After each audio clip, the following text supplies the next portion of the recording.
A religious perceptional reality was used to replace a spiritual perceptional reality. All right? Because the spiritual sense of reality, you're connected to everything, man. You know, you're connected. But in the religious perceptional reality, see, you committed a crime for being born. See, you're for getting here.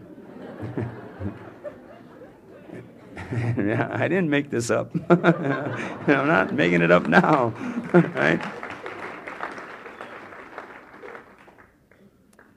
And so anyway, in order to justify being here, to get to stay, right, you had to submit to the male dominator chain of command, the authoritarian system. See, in this new religious reality said that, well, now there's one God. The gods battled it out amongst themselves, see. See, I can't envision, to me, I've never been able to envision gods or goddesses. I can't imagine a creator in a human form. I can't.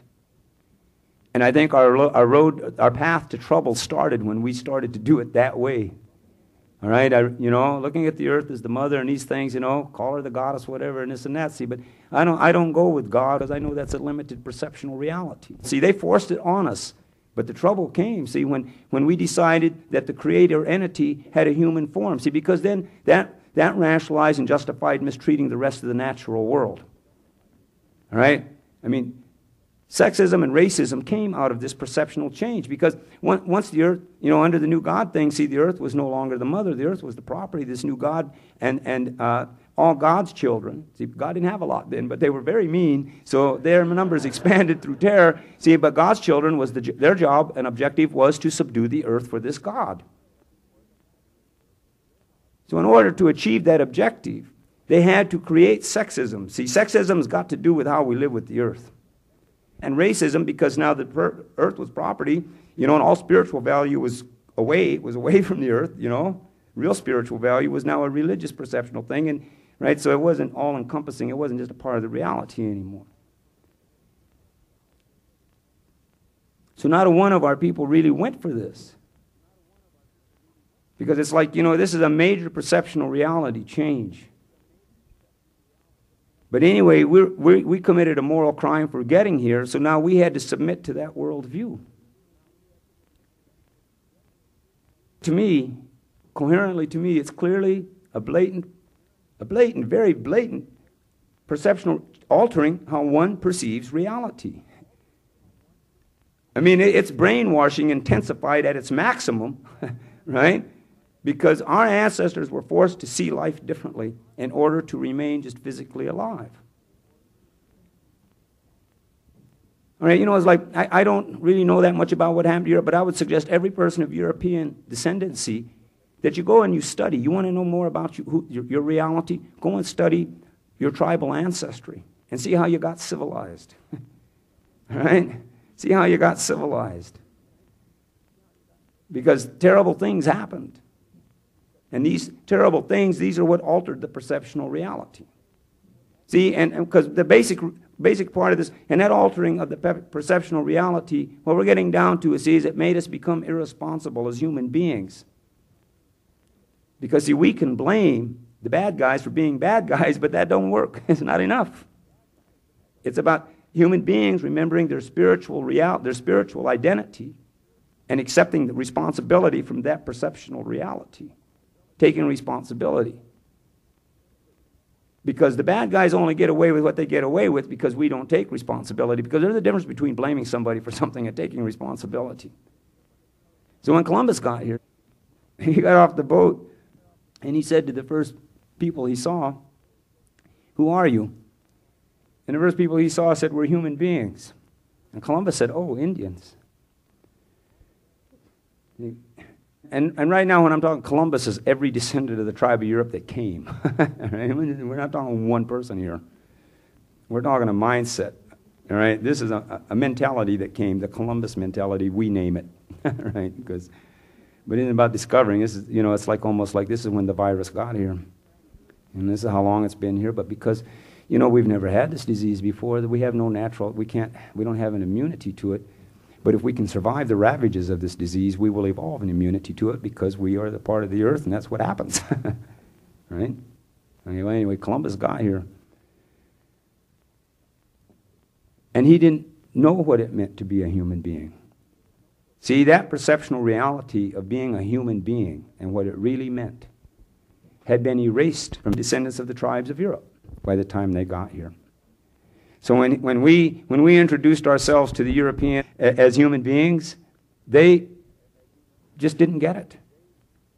It wasn't a part of their perceptual reality. They might know how to say the words, right? But being a human being had changed in their reality, right? We know there was an Inquisition. And this Inquisition went on for 400 or 500 years in Europe. The purpose of the Inquisition was to alter the perceptual reality of the descendants of the tribes of Europe, to make them believe and see reality the way the church wanted them to believe and see reality. The church called it, they waged a war for possession. This is important. They waged a war for the possession of the souls of the godless heathens. And to be a godless heathen, you just didn't believe in God. It wasn't part of your reality. Or another way of becoming a godless heathen was to question the authority of the church to do this. See, again, I'm not making this up. You know, this did transpire. These things did happen.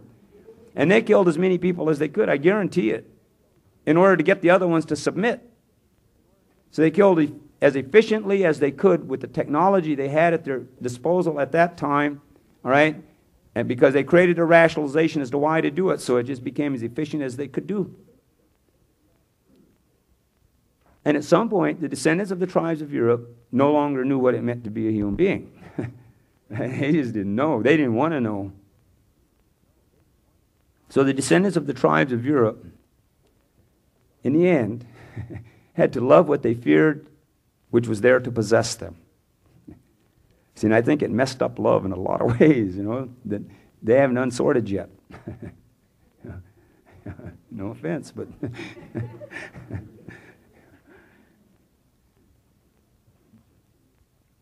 But anyway, all of this took place through our intelligence. Our intelligence. Now, whoever it is we pray to, right? Whoever it is we pray to, however we pray, however we do that, all right? I think that we have an obligation and a responsibility, and it's about respect. If we respect our Creator, then we should use our intelligence as intelligently as we can, as often as we can. And that means with clarity and coherency. That means to activate and respect our intelligence and activate the thinking process so that it's going the way we want it to be, because that's why it was given to us. Our intelligence, as the human being part of all of this reality that's going on, we were given intelligence. This is what was there to help us through the evolutionary reality, to ride the balance, so to speak, of the evolution. With our intelligence, it's our medicine, it's our protection, it's our self-defense. Those fears and doubts and insecurity in one's daily mind and reality, how much do they affect one's daily mind and reality?